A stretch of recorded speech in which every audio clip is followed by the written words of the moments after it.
और उमाशंकर जोशी की जयंती, दोनों का आयोजन एक साथ यहाँ हुआ है।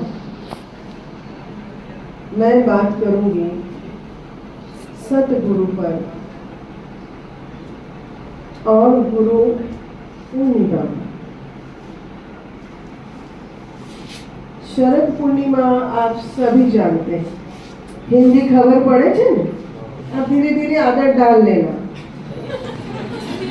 वैसे F5 वालों को मैंने लेक्चर में क्या ही किया था, गुजराती खूब सारी आवड़े छे पण हूँ हिंदी में बात करें। शरद पूनम,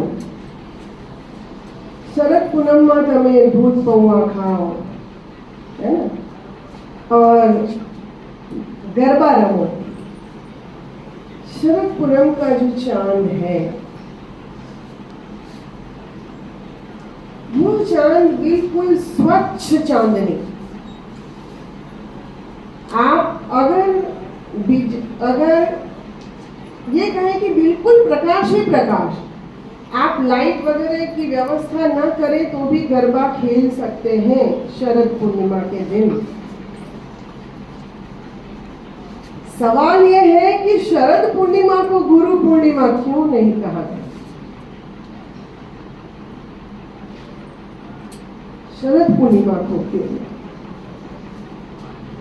चारों तरफ चांदनी ही चांदनी है, अंधेरा है ही नहीं।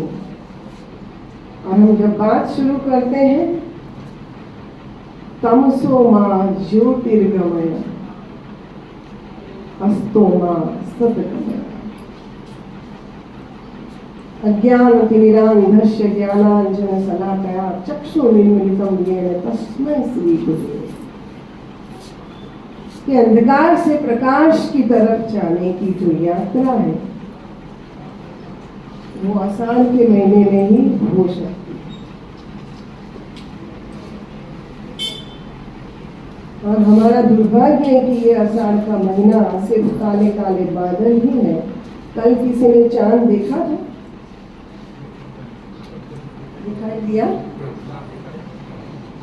परंतु जो शरद पूनम का चांद है वैसा चांद नहीं है, नहीं है ना, अंधेरा है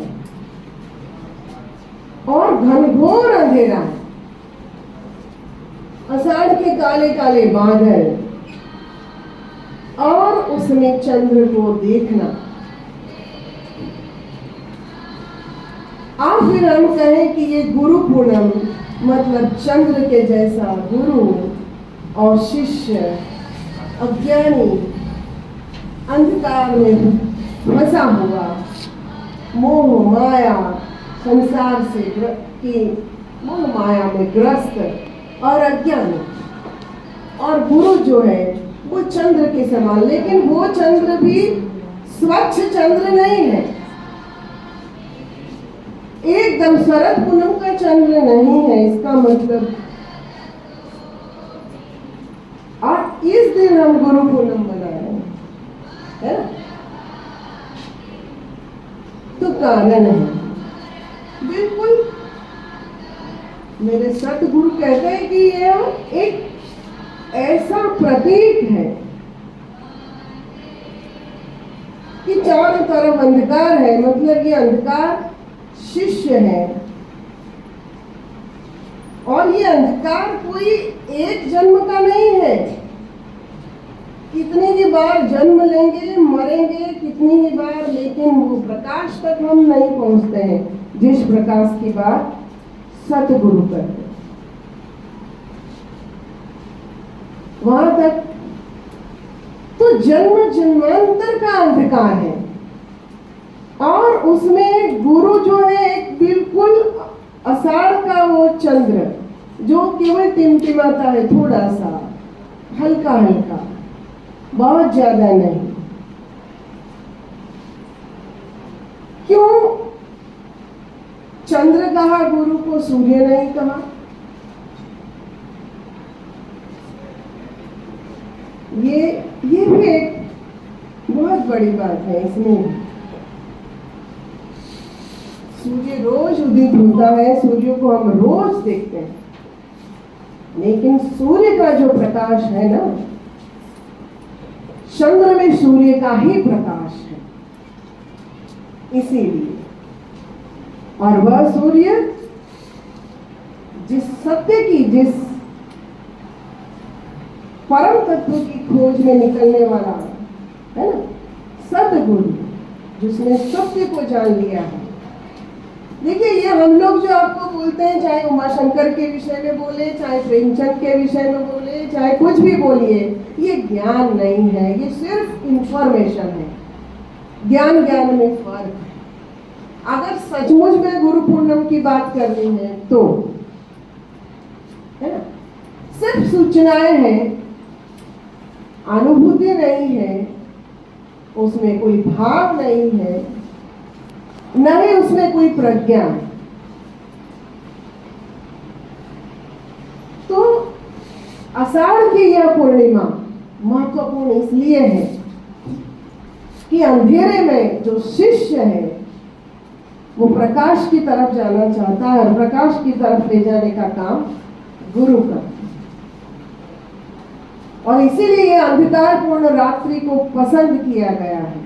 पर गुरु भी इतना देदीप्यमान है ऐसा नहीं है। क्यों? क्योंकि गुरु के पास जो तेज है, जो चंद्रमा की जो भी चांदनी शीतलता है, वह सूर्य की है। और सूर्य को इसलिए गुरु ने कहा कि अगर सूर्य के सामने देखना भी मुश्किल है ना, बहुत कठिन है। गुरु के पास तो आप जा सकते हैं, लेकिन सूर्य के पास चंद्र की शीतलता में बैठ सकते हैं, गुरु की शीतलता में आप बैठ सकते हैं। पर गुरु आपको वो शीतलता पूरी प्रदान कर दे, सत्य का ज्ञान हो जाए, तब आप उस परम तत्व को देख सकते हैं, जान सकते हैं। नहीं तो आंखें चंधिया जाती है सूर्य के प्रकाश में, तो देखना मुश्किल है। और कई लोगों ने नहीं देखा। कृष्ण जब दूत बनकर गए, महाभारत का प्रसंग आपको पता होगा कि सभी नहीं देख पाए थे कि कृष्ण के विराट स्वरूप को, है ना, सभी नहीं देख पाए थे। तो जानना और मानने में बहुत फर्क है। और ज्ञान शब्द जानने से बना है, मानने से नहीं। केवल बात सतगुरु की नहीं है, शिष्यों की भी है। मैं थोड़ी सी बात शिष्य की कर देती हूँ, क्योंकि वो आपके लिए उपयोगी है ना। कबीर कहते हैं कि जाका गुरु अंधला, चेला जा निरंध, अंधे अंधा ठेलिया, दोनों कूप पड़ंत।